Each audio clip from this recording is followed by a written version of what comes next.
What is up, everyone? Oh wow, do I have some quality information for you guys today. Now, I did actually have a completely different video planned for today that I think quite a few of you would be very interested in. I got my hands on a technology that, well, doesn't really exist anymore. However, the implications of it would be amazing for virtual reality and AR and things like that. However, guess what? UPS has failed me once again. Literally. They never deliver on time. There's not been a single one time that they have delivered something on time. Yes, I am slightly pissed. Anyway, today we're talking about something that is actually quite amazing. Because yesterday I came back home at around 2 a.m. Don't ask. I started getting information on our Discord about something showing up in everybody's previewed apps on the Oculus Store. And this was no normal previewed apps, because these were Android apps, like actual Android apps from the Google Play Store starting to show up. Now, of course, everything is quite simple to fake nowadays, so I had to go and check it out for myself. So at 2 a.m. I fired up my Oculus Quest, and they were quite literally right there. So, I started firing up Reddit and telling people, hey guys, this is amazing. But before I did that, I looked into it quite a little bit more. And it does seem like here, now, in our previewed apps tab, you can find this. And you can find it by opening up your Oculus Store, going to featured in the top left, scrolling down to the very bottom, and there you go. There are your previewed apps, unless they have already removed it by the time I make this video. They're gone. If I didn't have this recorded yesterday, we would have no hope at all in seeing them. They removed it. They're not here anymore. Okay.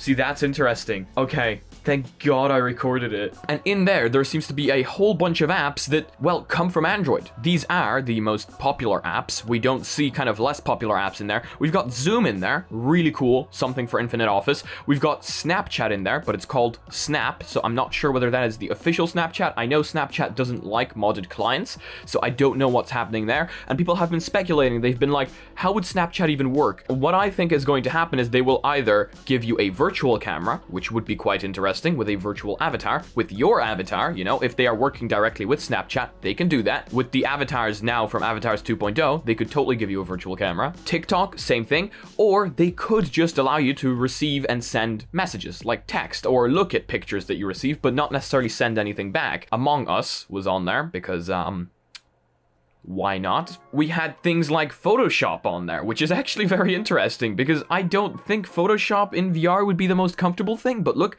hey, it's on there. And my personal favorite, this is one that I am a huge fan of and that a lot of people have been waiting for a very long time, and we've kind of found a way around it for now, but it's not really perfect. Spotify. It seems that they're finally going to implement Spotify to the Oculus Quest. But you may be asking yourself, what do you mean they? Who do I mean by they? Who is going to implement this? Is this official or is this third party? I'm going to surprise you. This seems to be official. Going into the app info for each and every one of these apps takes you to a developer info page that says the developer is Android Apps for Quest, and the developer website is the Oculus website. Now, clicking on the developer website for now leads you to a page not found on Oculus's main site, which just shows me that this isn't yet finished, as if the screenshots didn't give that away.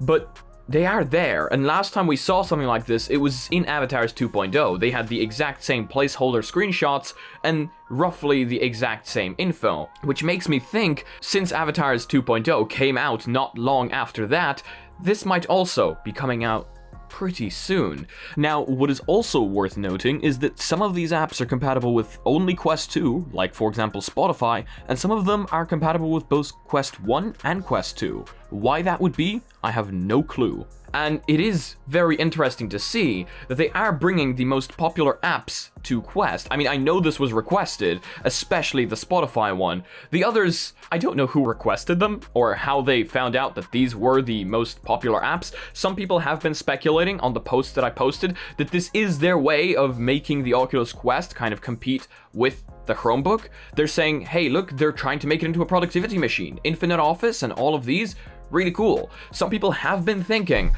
that this might just be you kind of connecting your phone with the Quest and being able to control your phone inside the Quest, but I don't think so. Because if that was the case, number one, I don't think the developer would quite literally be called Android apps for Quest. That kind of tells you that these apps are going to be for the Quest. They're going to be for Quest standalone. And it also makes me think that this isn't just going to be the Oculus TV style window that is going to show up in front of you. This is going to be more fleshed out. This is going to hopefully look better and give us much more options.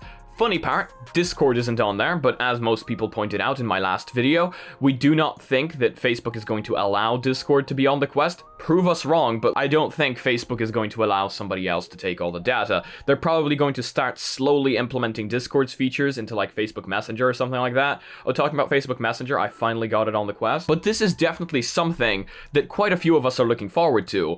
And yeah, I must tell you, the hype is pretty damn real, because this is something that I find would be very, very useful. And with Spotify finally being able to play back in the background, I wouldn't have to put one earbud into one of my ears and leave the other one open for the game. Trust me, it's a horrible, horrible time. Once again, I don't know why they chose these apps specifically. I don't know what Among Us is doing on there, but also people have been saying they've sent me like a big long list of games that would work really well with joystick support, which I think could definitely be utilized with the touch controllers. You know, you could sit down, chill, play your flat screen game in front of you with touch controllers.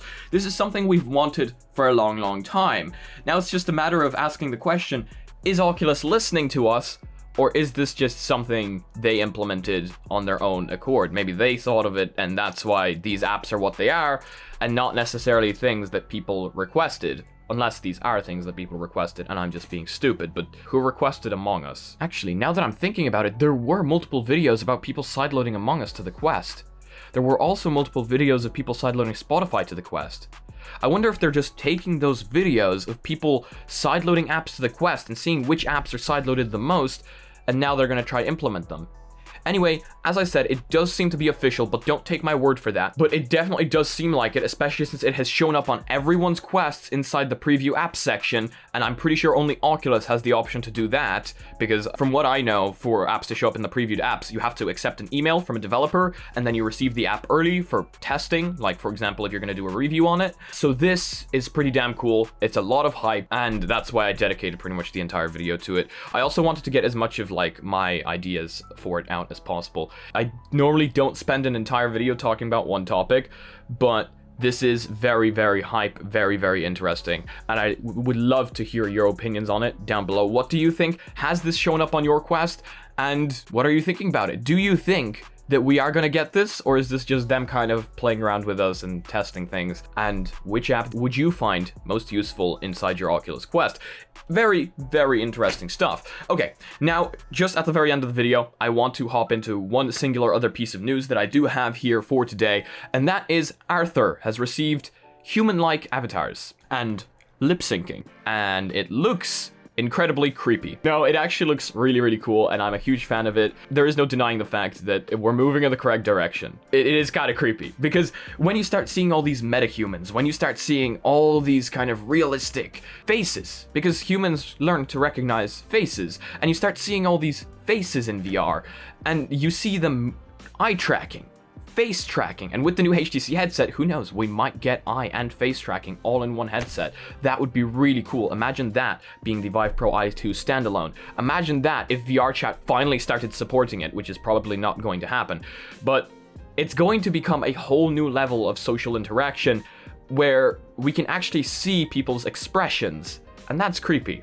But it's also really, really good for VR to be able to develop in this way, if you get what I'm trying to say. It definitely helps with being able to see maybe if someone's focused on you when you're speaking, or whether they are completely ignoring you, whether someone's happy, whether someone's sad. Currently, we'd have to press a button to launch that emotion, which doesn't feel natural. If that was the case, our emotions would quite literally be real in VR, and emotions are a very big part of people speaking together, and as well as hand gestures, of course. According to my English teacher, hand gestures were a big thing. And I mean, yeah, you guys now know where I have that from. But yeah, that is going to be pretty much it for today's video, guys. I know, normally I don't spend one entire video on one topic, but this is very exciting and I wanted to get it out there. That, and we don't actually have that much piece of news, so I'm kind of trying to bundle them up and keep them all there for tomorrow, and hopefully UPS delivers my package sometime in the next month. But that is going to be it. Thank you all so much for joining me today. I hope you all have a fantastic day or night, and if you guys liked the video, please leave a like. If you guys disliked it, I guess this button works too, but please tell me why down in the comment section below. If you guys are not yet part of our community, make sure to join our Discord down below. That's actually where we get a lot of these pieces of news. People are digging through the internet constantly before they go live on YouTube, so in case you're interested in that, make sure to join that down below. There it goes. If you guys would like to post some spicy memes, post them on our subreddit, also down below. And if you guys would like to support the channel in any way, shape, or form, we've got sick merch down below that doesn't put a huge ad on your body, and mugs that boost your FPS by 300%. And if you guys want to be notified of extra content coming up on the channel daily, make sure to smack the subscribe button with your forehead, ding my bell, and see you again in the next video. Peace.